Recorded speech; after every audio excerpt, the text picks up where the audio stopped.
Vamos falar sobre as estreias no cinema. A gente tem, para começar, A Alegria é a Prova dos Nove, que é da Helena Inês. Que explica para mim, eu vi o trailer, eu até fui procurar um pouco mais, porque ela é uma personagem no filme, né? E ela tá Isso. junto com o Ney Matogrosso, os dois personagens ali no filme que ela dirige. E o que você achou do trailer? Você achou meio estranho?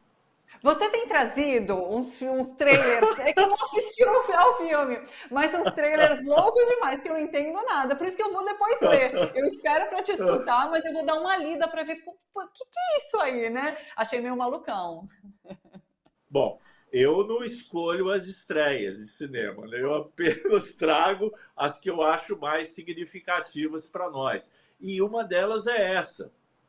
É um filme dirigido e atuado pela Helena Inês, que é uma atriz assim de primeiríssima importância na história do cinema brasileiro. A Helena, aliás, nessa semana mesmo, ela foi super badalada nas redes sociais, todo mundo deu os parabéns, fizeram eventos no Rio de Janeiro para ela, porque ela completou 85 anos de uma trajetória maravilhosa e continua nativa e continua uma mulher moderna, libertária, inteligente. É assim um exemplo. Essa mulher é um patrimônio brasileiro, Thalita. Ela começou como atriz lá atrás, lá no Cinema Novo. Depois ela participou do cinema dito marginal e foi fazendo filmes assim espetaculares, como Bandido da Luz Vermelha, Mulher de Todos. Foi assim, é uma trajetória assim de vida e artística totalmente exemplares. E ela também dirige, é uma mulher cultíssima, ela tem uma cultura literária e teatral assim de embasbacar a gente. Conversar com a Helena é um grande barato, é um grande prazer. E nesse filme, que tem a sua estranheza, ela dá curso à sua veia libertária mesmo. O título, para quem conhece Oswald de Andrade, sabe que essa é uma frase que está no Manifesto Antropofágico de Oswald de Andrade. A alegria é a prova dos nove, né? Que foi aquele grande movimento que renovou a literatura brasileira da Semana de 22 e tal, Oswald de Andrade, Mário de Andrade, um monte de outras pessoas, Vila Lobos, Di Cavalcanti, que renovaram as artes, né? Trouxeram o modernismo para o Brasil, e o Oswald sempre teve essa característica libertária de ir contra os costumes, contra a caretice, ser muito assim antenado na modernidade. E eu estou fazendo um pouco essa digressão para situar o filme. Sim. E essa veia libertária do Oswald foi, vamos dizer assim, incorporada pelo pessoal da Tropicália nos anos 60, final dos anos 60, começo dos anos 70. Turma de Caetano, de Gil, né, de Bethânia, de Gal Costa, cultivaram Oswald, cultivaram o modernismo brasileiro e reatualizaram aquele que já tinha sido uma atualização artística e de cabeça do próprio país. E a Helena estava nessa jogada toda, né? Até pela trajetória toda dela, ela coincide, passa pelo tropicalismo, ela não era uma tropicalista, mas passa pela influência do tropicalismo, trabalha em filmes libertários e nesse trabalho dela, ela não por acaso dá esse título, que é um título já avisando ao possível espectador ou à espectadora que vão estar diante de uma obra de libertação, ou seja, de libertação política e dos costumes. É uma obra que incorpora alguns trechos autobiográficos da própria Helena, quando ela fez uma viagem ao Saara com o então marido, que era o Rogério Sganzella, o grande diretor Rogério Sganzella, que já nos deixou há bastante tempo, né? e que teve com a Helena duas filhas, que é a Djin e a Sinai, que são também artistas, atrizes. Uma delas está nesse filme, que é a Djin, né? A Sinai é uma documentarista. Então, toda uma família do cinema brasileiro, uma família artística do cinema brasileiro. Então, ela incorpora um pouco essas memórias dela, mas isso num primeiro momento, dialogando com um personagem que é um personagem ficcional, tal, que é chamado de Lírio Terron, e que é interpretado pelo Ney Matogrosso, que todo mundo sabe quem é, e que é um artista absolutamente admirável e que também partilha dessas ideias libertárias. É um filme que faz da ficção uma plataforma para uma série de ideias que são discutidas. A ideia de libertação do corpo, que é uma coisa muito atual e que ficou atualíssima no Brasil em vista do último governo, desse governo fundamentalista careta que tenta policiar e vigiar a vida dos outros, como se a vida sexual dos outros fosse assunto que devesse ser regido por outras pessoas, seja religião, governo, Estado, e que não pelas próprias pessoas interessadas, né? Então, vai se encontrar essa personagem da Helena no papel de uma sexóloga libertária e que adere a teses do psicanalista também libertário, me perdoem estar usando repetidamente essa palavra, mas não é possível falar desse filme sem se referir a ela, William Reich, que entendia que a libertação do corpo, a libertação do prazer sexual e do desejo tem um caráter político, no sentido de que pessoas liberadas não aceitam o totalitarismo e, sobretudo, não aceitam o fascismo, porque o fascismo é coisa de gente reprimida sexualmente. Essa é a tese do Reich e que eu abraço totalmente, eu concordo plenamente com isso. Esse pessoal é tudo gente que vive na retranca sexual, não são pessoas bem resolvidas, são muito mal resolvidos e querem que a sociedade seja como eles, querem impor à sociedade esse tipo de repressão. Esse filme discute, através de uma série de ficções, de esquetes, uns funcionam melhor que outros, na minha opinião, mas todo o conjunto do filme é isso. É um grito de liberdade que chega em ótima hora para todos nós. Que necessário, né? Que bacana ter ser contemporâneo, de alguma forma, de uma pessoa como Helena Inês, né? Que bacana, que legal. Tá nos cinemas, então, Alegria é a Prova dos Nove, diga. É um privilégio nosso ser contemporâneo da Helena. Puxa vida, que grande personagem brasileira, da cultura brasileira, né? Vamos em frente. A gente fala agora sobre Fúria Primitiva, do Dev Patel. É interessante, né, que ele é o protagonista e o diretor do filme também, né? Que traz aí... Bom, o Zanin explica pra gente. Me lembrou muito aquele outro filme que também trata de uma história parecida. É uma superprodução, né? Que é aquele Tigre Branco. Me lembrou Tigre até Branco, ele em questão das imagens, né? Nós comentamos aqui. E esse filme aí, ele é estrelado e dirigido por esse Dev Patel, que estava naquele filme que ganhou Oscar e tudo mais. Quem Quer Ser um Milionário? Lembra-se desse filme? Acho que vocês se lembram todos desse filme. E ele é um cidadão britânico, mas de origem indiana. E estava naquele filme, acabou ficando famoso com aquele filme. E agora traz esse filme, Thalita. Olha, eu fui com o pé atrás, porque já tinham me falado, esse filme é super violento, tal, e não sei o quê. E realmente é violento. Ele é inspirado numa lenda hindu do Hanuman, né? É um ícone que representa a força e a coragem na mitologia hindu, né? E esse papel dele é o de um jovem, um rapaz que ganha a vida em lutas clandestinas. Ele se fantasia com uma máscara de macaco, né? Ele é apelidado nas lutas de Kid. E ele é pago para realmente para apanhar, para fazer assim, são lutas combinadas, né?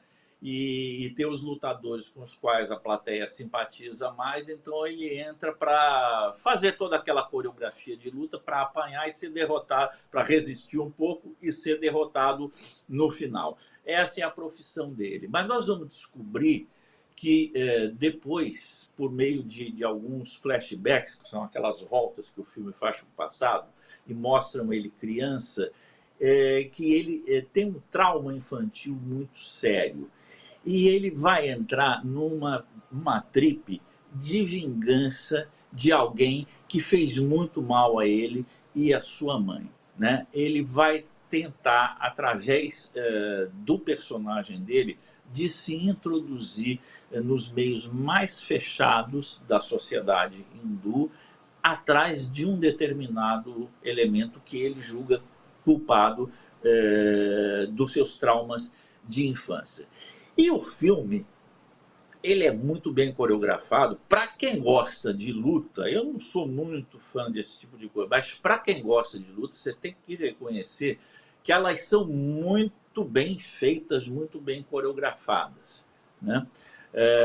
E o filme tem uma pulsão, tem uma tensão interna, assim, que mesmo você sabendo que você não está diante de nenhuma obra-prima, você acaba ficando preso nele, assim, porque ele é muito bem interpretado, ele é um belo ator, né?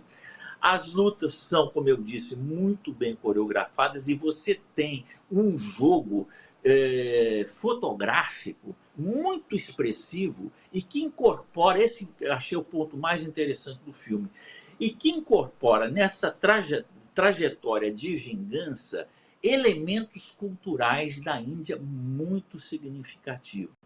Então, é um filme, ele diz em entrevista, eu vi uma entrevista dele hoje de manhã mesmo, eu estava lendo na imprensa estrangeira, eu vi uma entrevista dele em que ele dizia o seguinte: eu gostaria que o público visse no filme algo mais do que uma história de vingança e uma trajetória de lutas e de sangue. Eu gostaria que vissem a questão social mais premente que existe no país como a Índia, né? Com o qual ele se identifica totalmente.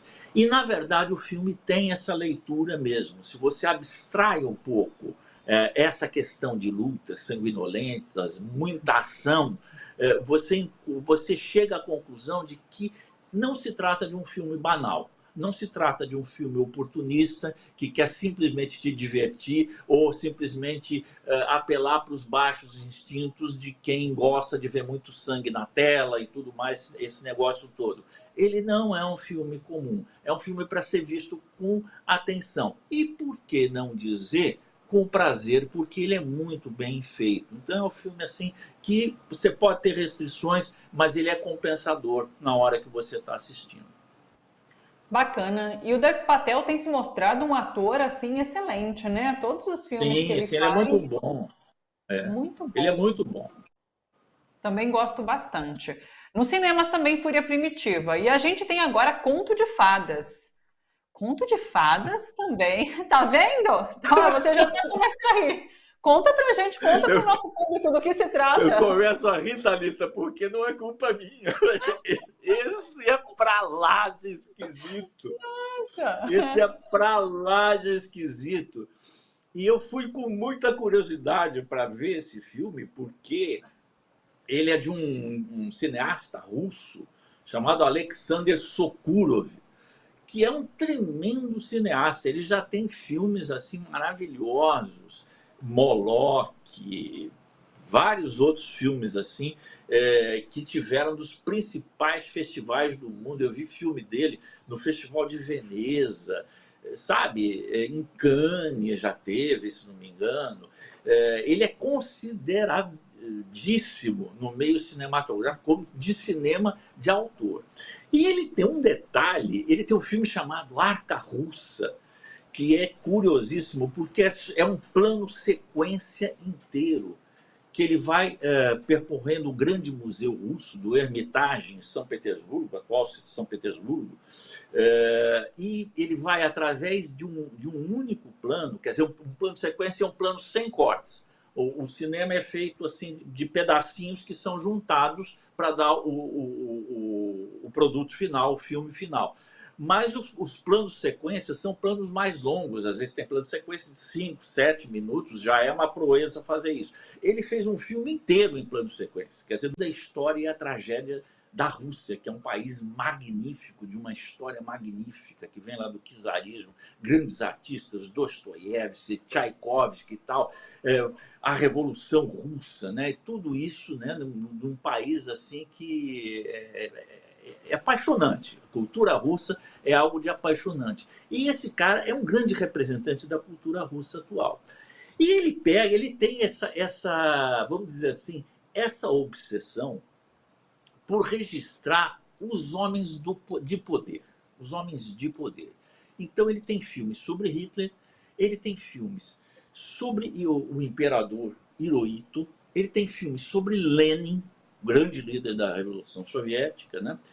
E nesse filme aqui, o que ele faz? Ele pega alguns dos grandes personagens e faz com que eles contracenem no purgatório. Eles estão mortos, ele usa todo um recurso de imagens reais desses personagens e faz com que eles falem e dialoguem num ambiente fantasmagórico, que é como ele imagina o purgatório, daqueles que não foram ainda para o inferno, também não foram para o céu. Estão lá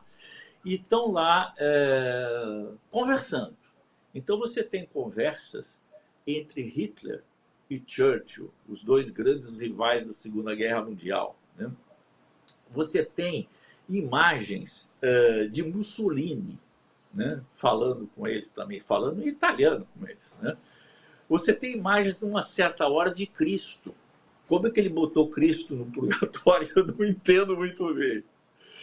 E ele tenta fazer um balanço da vida dessas pessoas. A maneira como eu entendi o filme é o seguinte: é ele tentar mostrar como é vazia essa ideia da busca pelo poder. Então ele traz essas figuras, né, tirando Cristo de lado, mas ele traz essas figuras que tiveram um imenso poder, principalmente na época da Segunda Guerra Mundial, né? Que foi a época que definiu, foi a guerra que definiu os destinos da humanidade.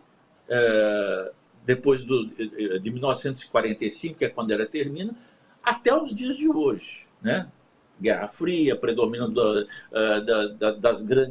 das duas grandes superpotências que saem da guerra, Estados Unidos e União Soviética, depois a dissolução da União Soviética, fim da Guerra Fria, mas tudo tem raízes, se você for buscar, na Segunda Guerra Mundial e como ela se desenvolveu. Ele faz um balanço disso através da fala dos personagens, para tentar mostrar que a busca desmedida do poder acaba não levando a nada, que é algo que mais ou menos a gente sabe disso.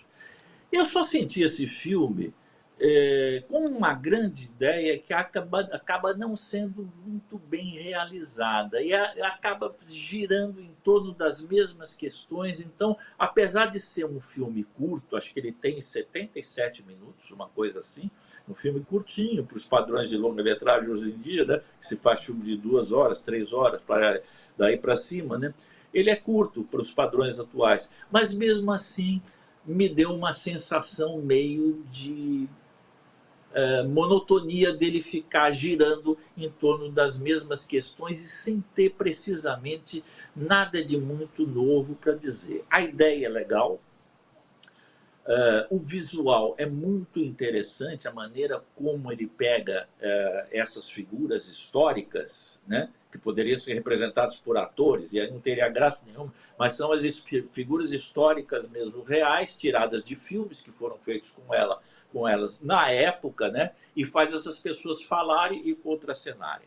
E o cenário é muito interessante, Ele lembra muito, para mim, me lembrou muito os cenários de um grande ilustrador francês, que é o Gustave Doré, que ilustrou a Divina Comédia, e ilustrou, portanto, o Inferno, o Paraíso e o Purgatório. São assim, pinturas e gravuras fantásticas e que dão um visual muito interessante. Mas, tirando isso, eu achei meio redundante, como eu falei.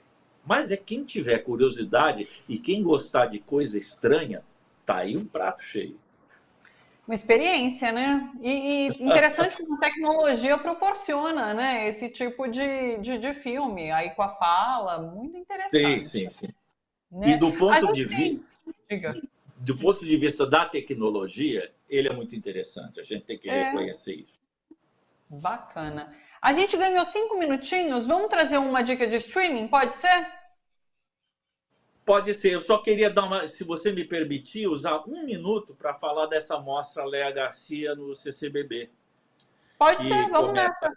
que começa agora, vai de 25 de maio a 23 de junho, quer dizer, tem um tempão aí para falar. A grande Léa Garcia, não sei se vocês lembram do ano passado, ela estava sendo homenageada no Festival de Gramado, ela faleceu durante o festival, foi uma comoção assim enorme no Festival de Gramado, é uma grande atriz, né? E ela está em um sem número de filmes que vão ser passados assim comemorando o que seriam os 90 anos da Leia, né? Ela está principalmente um filme que é trazido é o Orfeu Negro do Marcel Camus, que é um filme dirigido por um francês, mas ambientado no Brasil e inspirado na peça do Vinícius de Moraes, Orfeu da Conceição, que traz o mito de Orfeu para as favelas cariocas, né? É uma peça dos anos 50. Esse filme do Marcel Camus, ele ganhou o Festival de Cannes e ganhou o prêmio de melhor filme estrangeiro, que era como se chamava o filme internacional naquela época no Oscar. É um filme conhecidíssimo, assim, badaladíssimo, e a Leia trabalha nesse filme. E traz outros grandes filmes em que ela está, como Ganga Zumba, do Cacá Dias, Compasso de Espera, do Antunes Filho, Feminino Plural, da Vera Figueiredo, e principalmente eu queria destacar Filhas do Vento, que é um filme belíssimo, do Joelzito Araújo, no qual a Leia contracena com a Ruth de Souza, que nós falamos recentemente, por causa de um documentário sobre ela. Então, são duas grandes damas do cinema brasileiro, e aqui o foco está na dona Léa Garcia, nesse ciclo do CCBB, que deve ser acompanhado. De streaming, então, você quer que eu escolha um streaming, não é isso? Isso. Então, vamos falar, assim, rapidinho, do Sugar, que está na Apple TV. São 8 episódios. Tem um diferencial interessante para nós. 5 desses episódios são dirigidos pelo Fernando Meirelles, pelo nosso compatriota Fernando Meirelles, que todo mundo conhece, que é o diretor de um hoje clássico do cinema brasileiro, que é A Cidade de Deus. E aqui, o Sugar é uma série que trabalha assim numa espécie de reatualização de um gênero do cinema que foi muito popular nos anos 40, 50, até 60 do cinema americano, que foi o cinema noir.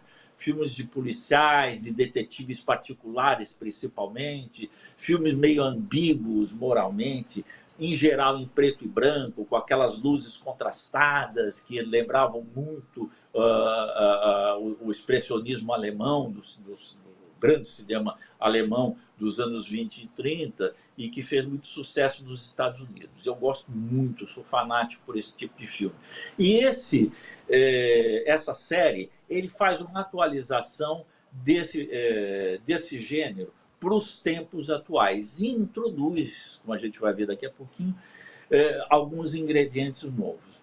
O filme é interpretado por um ator muito conhecido também, que é o Colin Farrell. Ele faz o papel desse John Sugar, que seria um detetive particular. E ele é procurado por um cara que é um produtor de cinema e que está contratando esses serviços do Sugar para encontrar a neta dele, que teria sido sequestrada, que desapareceu, teria sido sequestrada e não se sabe dela, e ele não quer envolver a polícia. Ele quer que um detetive particular encontre a neta dele. E, naturalmente, isso vai envolver, como nos filmes noir clássicos, a descida desse detetive, do Sugar, ao submundo do crime para tentar encontrar essa garota. É uma série legal por causa disso, pelo diálogo com o cinema noir. Inclusive, ele traz, Thalita, muitas vezes trechos bem curtinhos assim de filmes noir clássicos para comentar o que ele está fazendo. E é um diálogo também com o cinema. E como vai ver quem seguir a série até o fim, ele tem um diálogo também com o cinema fantástico e com a ficção científica, o que é totalmente inovador em relação ao cinema noir, que é um cinema basicamente realista, um cinema de pé no chão. Então, é uma série também curiosa. Eu achei que o Colin Farrell está muito bom, e que é uma série que tem interesse para quem gosta do grande cinema americano, para quem gosta do cinema policial e para quem gosta de algumas inovações, então não encara esses gêneros cinematográficos de uma forma totalmente ortodoxa, mas está aberto a novidades. É interessante. Olha que legal. Tá no Apple TV, então, Sugar, para vocês verem agora no final de semana e nos próximos dias.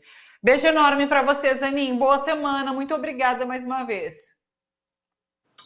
Beijo para todo mundo. Bom final de semana e até semana que vem.